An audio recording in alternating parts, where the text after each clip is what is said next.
So in this video, we're going to look at taking a 3D file, a .stl file, and bringing it into Prusa Slicer to prepare it for 3D printing. If you don't already have Prusa Slicer, it can be downloaded from prusa3d.com for free. Prusa Slicer is the slicing software that is specifically used for the Prusa printers. So if you go into prusa3d.com and go to software and into Prusa Slicer, there are the files you can download for any computer type there. I already have Prusa installed, so I'm going to open up that Prusa Slicer. Prusa Slicer will take many different file types. The file type that we're going to be using is a .stl file, which can be produced in any 3D drawing program. So whether that's SketchUp, Rhino, 3ds Max, etc., they can all produce the STL file. So when we initially open up Prusa Slicer, you can see that it has a bed here, which imitates the bed of the 3D printer, and there are some controls around the outside. The first thing we're going to do is actually add a file. So you can see there's a little plus button here, a little box. So if I go to plus, it will allow me add a file. And my file is in downloads, so I pick this T shape here and open. It will pop that file in there, and if you want, you can add several files onto the bed, so you can go back to add and add more and keep adding them onto the bed. We're going to go through the settings on the right hand side here. These are our slicing settings, and I suppose I should say that we're currently in the simple view. There is an advanced view and an expert view with more options, but for most of your prints you don't need any more options, you just need these few options. So the first thing is the print settings, and if I look in here, it says there's a 0.05 millimeter ultra detail, it's called, and then there's a 0.3 draft. This is your layer thickness. So as each layer is printed by the 3D printer, you can set the thickness of that layer. If it's quite thin, like 0.05, that's ultra detail. It's very, very detailed. So it's a very high resolution, but it's going to take a long time. At the opposite end of the scale, you've got 0.3, which is a very low resolution. It's called draft here because it doesn't give a very good quality print, but it'll print it quite fast. The layer thickness that I would normally use is 0.2 millimeter quality. But to demonstrate the differences, let's use both of them. So I'm going to do a 0.05 layer. I'm going to zoom in on my part here so we can see it a bit clearer. 0.05, and I'm going to go to slice now. And you'll see that there are quite a lot of thin layers. So I can go down through the layers here. There are lots and lots of layers. And then in very good detail. And then if I go to the opposite end of the scale, so rather than 0.5, we go to 0.05, we go to 0.3, which is our draft. And I'll press slice now again. And now you can actually fairly clearly see the layers, and there are a lot less layers on this part now. So it's just the layer thickness. So your print settings at the beginning is your layer thickness. The next setting is your filament. So the material that you're feeding into the machine. There are lots of materials already set up here, and if you don't have array set up, you can add it. The material that I'm going to be using is the Prusa PLA. So I will pick Prusa PLA. It doesn't matter what color, as long as the material picked here is the same material that's been fed into the machine. So Prusa PLA. The next thing I need to make sure is that do I have the right printer picked? So within here there are several printers that I could pick.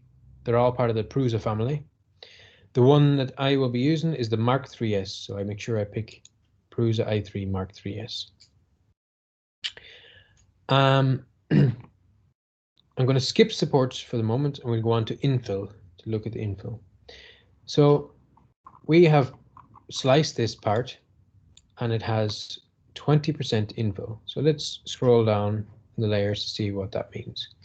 So what that means is this crosshatch on the interior has a 20% fill of this piece. So if it was 0%, this would be completely hollow. And if it was 100%, it'd be completely solid. It's 20% fill at the moment. And just to demonstrate what it would be like if we did, say, 80%, which should be a lot more dense, sliced now, and we look at it now, and you see the crisscross pattern is way more dense. The denser it is, the stronger it's going to be, but the longer it's going to take to print. And of course, if it's quite sparse, like down at 5%, this here is going to be a lot weaker, but it's going to print much faster.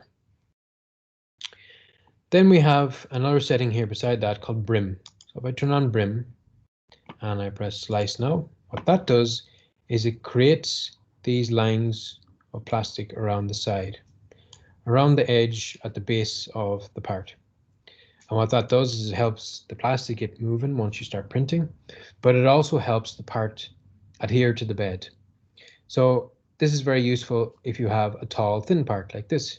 You want it to stick to the bed properly. You don't want it to be falling off. So I would suggest putting on the brim so that it has a better chance of properly sticking to the bed. This will break off very, very easily after the print is finished, so you don't need to worry about it. And then there's a setting that we skipped, which is the one called supports. So for all of the slices we've done so far, what we did was we had support switched off. Now, the problem with printing a part like this is that the printer is going to print on the bed and start printing up these layers, and that's all grand, until it gets to here.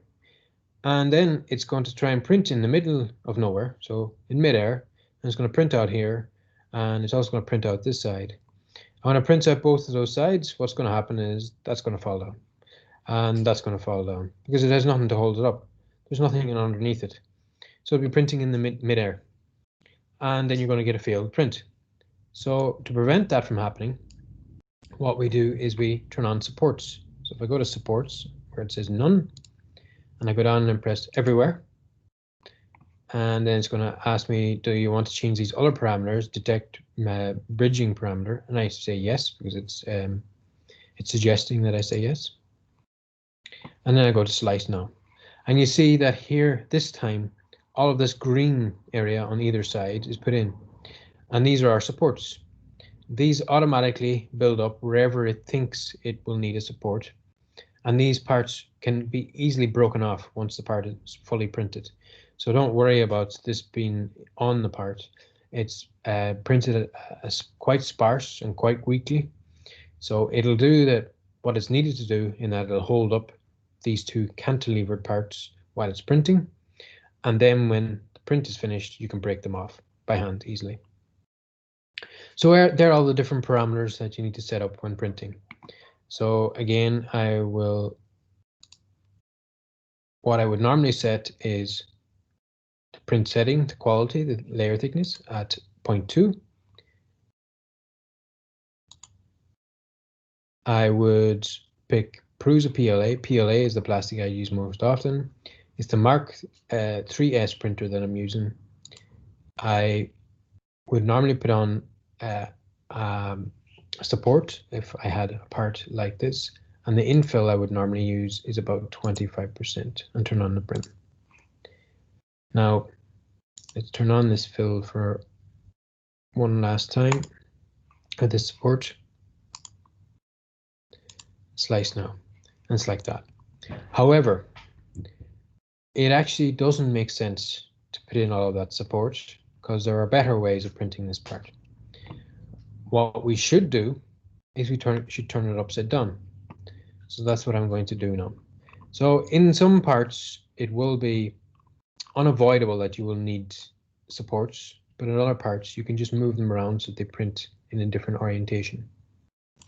So what I'm going to do is, down in the left-hand corner here, we have your preview, which shows all your layers, which we're in right now. And you also have your 3D editor view. So I'm going to go to 3D editor view. And this brings me back to the original part. If I click on the part, then I can adjust the part using these buttons on the left-hand side. So I can move it around, or I can just click and drag it to move it around. I can scale it, so I need it bigger or smaller. I can rotate it. So if I click rotate, it'll give me the option. I can click and drag these to rotate it around. This is the button I want to use now, which is place on face. So if I click this, what it allows me to do is click a face that I want to place onto the bed. So I'm going to click this one, and now you can see that the part is placed directly down onto the bed using this side. So, oops, I dragged it out, drag it back in. Now when this is printing, it'll print all the way up without the need of any supports. I can rotate it around if I want to, drag it in any direction. So if I go to rotate, I could use this to rotate it around 90 degrees. I can also copy these. So up here, there's a copy tool.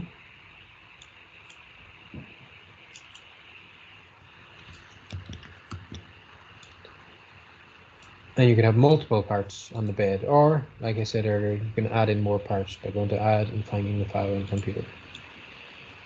So now that I have these two parts here and they're in this orientation, I won't need my supports anymore. So I'm going to turn the supports off, say none. All of the other settings I'm going to leave the same, and I'm going to press slice now. On this stage, I have two parts with the parameters that I want, and I can save this file. So down at the bottom here, there is an option to say export G-code. It also gives us the information about the file that we're sending. So this is going to print for us in 1 hour and 50 minutes. It's going to take 18 grams of filament, and the cost of that filament will be about 39 cents. These two parts are going to cost about 39 cents in material. So I press export G-code, and it'll ask me where I want to save it. For now, I'm going to save this onto my desktop. Then you pop it on to your SD card. So I'm going to go onto desktop, and it automatically gives us a name, the T-shape 0.2mm PLA, the machine, and the time it's going to take, and I press save. After you've saved that, what you need to do is take it from your desktop, save it from your desktop onto the SD card for the 3D printer, and then you're ready to bring that file to the 3D printer to print it.